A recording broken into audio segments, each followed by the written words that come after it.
Hello అండి. ఇప్పుడు మన తెలుగు హీరోలు బాలీవుడ్కి లేకపోతే హాలీవుడ్కి వెళుతున్న సంఘటనలు మనం చూస్తూ ఉన్నాం. ఆల్రెడీ రామ్ చరణ్ గారు కనిపించారు అండ్ వెంకటేష్ గారిని కూడా మనం చూసాం సల్మాన్ గారు సినిమాలో. ఇప్పుడు హృతిక్ రోషన్ గారు జూనియర్ ఎన్టీఆర్ కాంబోలో ఒక బాలీవుడ్ మూవీ రాబోతుంది అంటూ వార్తలు వస్తున్నాయి. నిజమేనా?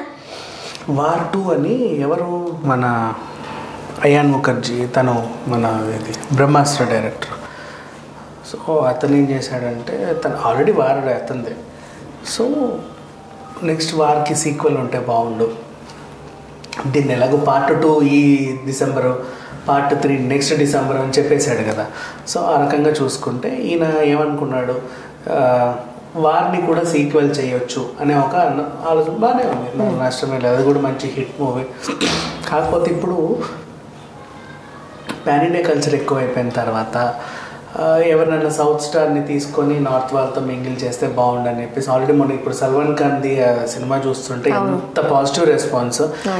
రామ్ చరణ్ ఉన్నాడు లేదనేది పక్కన పెట్టేస్తే ఫస్ట్ వెంకటేష్ గారిని ఆయన చూసినప్పటి నుంచి ఎంత బాగుంది, అందరు కూడా అరే ఇంత బాగుంది కాంబినేషన్ అని చెప్పి చాలా మెచ్చుకున్నారు. సో అట్లా ఒక సౌత్ స్టార్ ఉంటే బాగుండంటే అంతకంతగా అంటే ఇప్పుడు క్యారెక్టర్స్ని నిలబెట్టేలాగా. కానీ ఇప్పుడు ఆస్కార్కి వెళ్ళిన నటుల్లో కూడా ఉత్తమ పర్ఫార్మెన్స్ ఇచ్చినటువంటి నటుడిగా గ్లోబల్ వైజ్గా గుర్తింపు వచ్చింది ఎన్టీఆర్ గారికి మాత్రమే. సో ఈ రకంగా చూసుకుంటే ఆయన వీళ్ళు కూడా ఆయన పర్ఫార్మెన్స్ తీసుకుంటే బాగుంటుంది కదా అని చెప్పేసి అనుకున్నారు. అండ్ ఇంకా విచిత్రమైన వార్త ఏంటంటే హృతిక్ రోషన్ గారి కంటే దీంట్లో ఎన్టీఆర్ రెమ్యునరేషన్ ఎక్కువ. మరి దారుణం అంటే అసలు అదేంటో నాకు అర్థం కాదు, అలా ఎలా కుదిరింది అంటే లేకపోతే ఓన్లీ వార్తలే అనుకోవాలా వీటిని. ఇప్పుడు ఫర్ ఎగ్జాంపుల్ ఇంకో విషయం చెప్పనా, గాడ్ ఫాదర్ సినిమాలో చిరంజీవి గారి కంటే సల్మాన్ ఖాన్ గారికి ఎక్కువ. ఎందుకు? అక్కడి నుంచి వచ్చారు కాబట్టి, బాలీవుడ్ నుంచి వచ్చారు కాబట్టి. కొన్ని సినిమాలు వాళ్ళే రిలీజ్ చేసుకొని వాళ్ళే డిస్ట్రిబ్యూట్ చేస్తారనుకుంటారు. గాడ్ ఫాదర్ని వాళ్ళే డిస్ట్రిబ్యూట్ చేసుకున్నారు నిర్మాతలే, ఎవరికి ఇవ్వాల బయట వాళ్ళకి, వాళ్ళే డిస్ట్రిబ్యూషన్. మైత్రి కూడా వాళ్ళే రిలీజ్ చేసుకున్నారు. కొన్ని సినిమాలు ఇప్పుడు ఆచార్య అన్న వేరే వాళ్ళకి ఇచ్చారు. సో గాడ్ ఫాదర్ ఏం చేశారంటే వాళ్ళే రిలీజ్ చేసుకున్నారు. సో వాళ్ళు రిలీజ్ చేసుకున్నప్పుడు రెమ్యునరేషన్స్ పెద్ద విషయం కాదు. వాళ్ళకి ఏంటంటే పర్సంటేజ్ బేసిస్లో ఉంటాయి. బాగా ఆడింది అనుకో, ఇప్పుడు సినిమా 500 కోట్లు కలెక్ట్ చేసింది అనుకో, నీకో 50 నాకో 50, ఇంత అంటే నీకు బిజినెస్ పార్ట్నర్షిప్ ఇచ్చినప్పుడు తక్కువే కదా. అందుకే మహేష్ బాబుని కూడా చాలా సినిమాల్లో ఆయన GMB అని ఎందుకు వేస్తారు, MB ఆయన ప్రొడక్షన్ లో ఇన్వాల్వ్ అయ్యి ఏం చేస్తారంటే రెమ్యునరేషన్ తగ్గించుకొని, కొన్నిట్లో రెమ్యునరేషన్ తీసుకోరు, తగ్గించుకొని ఇటు బిజినెస్ మాట్లాడుకుంటారు.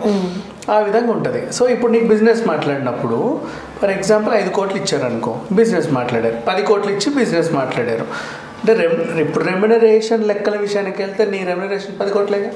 బిజినెస్ నాకు అనవసరం, అయ్యేదేడో తర్వాత చూస్తుంది. అంటే నువ్వు కూడా అందులో భాగస్వామి అనుకో, రెమ్యునరేషన్ వచ్చి నీకు 10 కోట్లే. ఇప్పుడు ఎన్టీఆర్ నేను 30 ఇచ్చిన, సో అట్లా ఉంటుంది అంతే కదా. అట్లా అంటే ఇప్పుడు వాళ్ళ సినిమాలలో వాళ్ళ అండర్స్టాండింగ్ వేరేలా ఉంటుంది. అయితే అఫ్ కోర్స్ మేబీ రిలీజ్ అయిన తర్వాత బాగా ప్రాఫిట్స్ వస్తే హృతిక్ రోషన్కే ఎక్కువ రావచ్చేమో, 100 కోట్లు రావచ్చేమో, కానీ వాళ్ళతో బిజినెస్ చేసుకోవాల్సిన అవసరం ఎన్టీఆర్కి ఏంటి? ఆయన బాలీవుడ్లో హీరోయిజం కావాలి, హీరోగా తీసుకున్నారు, వచ్చేసారు. సో అట్లా ఇంతవరకు ఫైన్. సో ఆ రకంగా చెప్పుకోవాలంటే ఈయన రెమ్యునరేషన్ ఎక్కువ. సో ఇది ఒక మంచి పరిణామం. అండ్ నెక్స్ట్ ఇంకొకటి, దీంట్లో చిన్న వార్త ఏంటంటే హీరోయిన్ ఉండదు ఎన్టీఆర్కి, హీరోయిన్ హృతిక్ రోషన్కే ఉంటుంది అని చెప్పేసి అన్నారు. దానికి వాళ్ళు చెప్పుకునే రీజన్స్ ఏంటంటే RRRలో ఎన్టీఆర్కి హీరోయిన్కి పెద్ద అదేం లేదు. అంటే ఇప్పుడు హాలీవుడ్ అమ్మాయిని పెట్టుకున్నప్పటికీ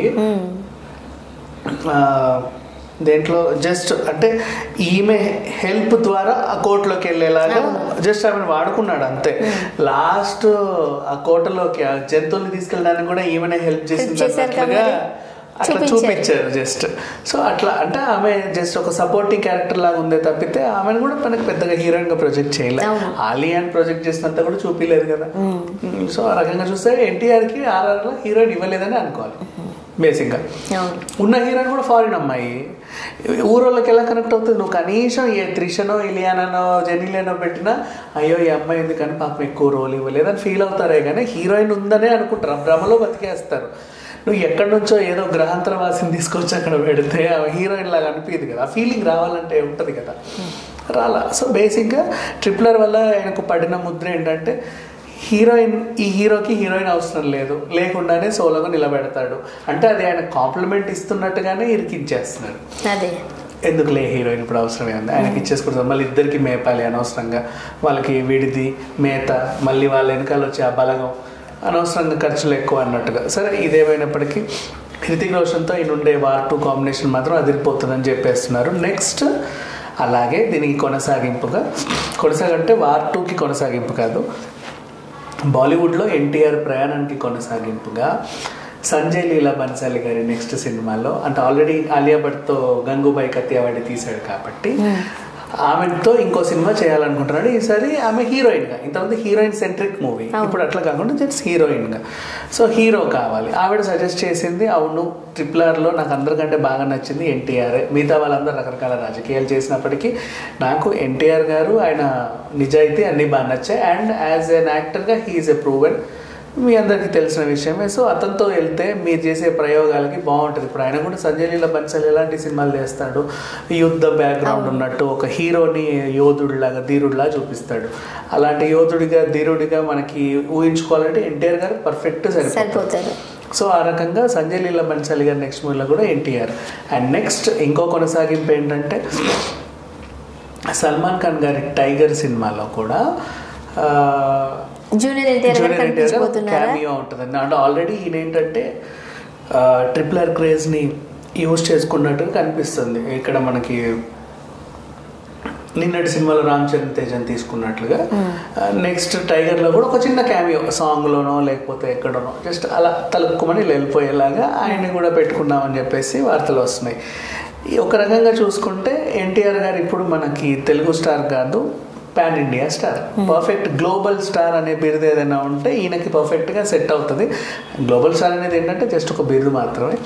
సో ఎన్టీఆర్ గారు ఇప్పుడు పాన్ ఇండియా లెవెల్లో ఉన్నది. అండ్ హిందీలో కూడా తన మార్కెట్ని సత్తాన్ని నిరూపించుకుంటున్నాయి. ఎందుకంటే ఫర్ ఎగ్జాంపుల్ ఇప్పుడు చెప్పుకోవాలంటే అదే RRR తీసుకుంటే రామ్ చరణ్ తేజ్ ఇంతకు ముందు కూడా ఎప్పుడో మగధీర తర్వాతనే బాలీవుడ్ వాళ్ళు తీసుకెళ్లారు. అక్కడ ఏమి ఇరగదీసింది లేదు. జంజీర్ అనే సినిమా తుఫాన్తో ఒకరోజు కూడా ఆడలేదు అది.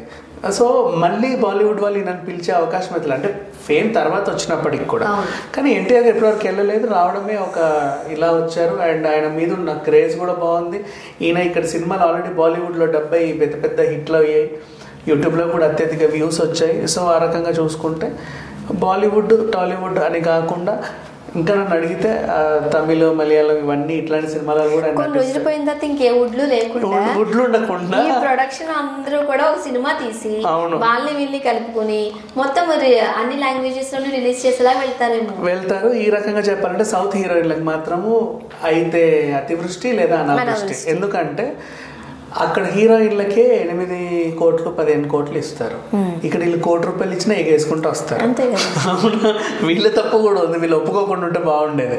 సో ఆ రకంగా చూసుకుంటే ఇప్పుడు అదేంటిది వీళ్ళు ₹1 మీరు ఎంత తీసుకుంటే ₹1,00,00,000 అన్నారు అనుకో, ₹1,00,00,000 అంట ఒక క్యారెక్టర్ ఇచ్చేయండి అంటారు, అంతే కదా. 10 కోట్లు వాళ్ళ హీరోయిన్లే చెలమని అవుతారు, వాళ్ళకి ఆ బరువు కావాలి కదా.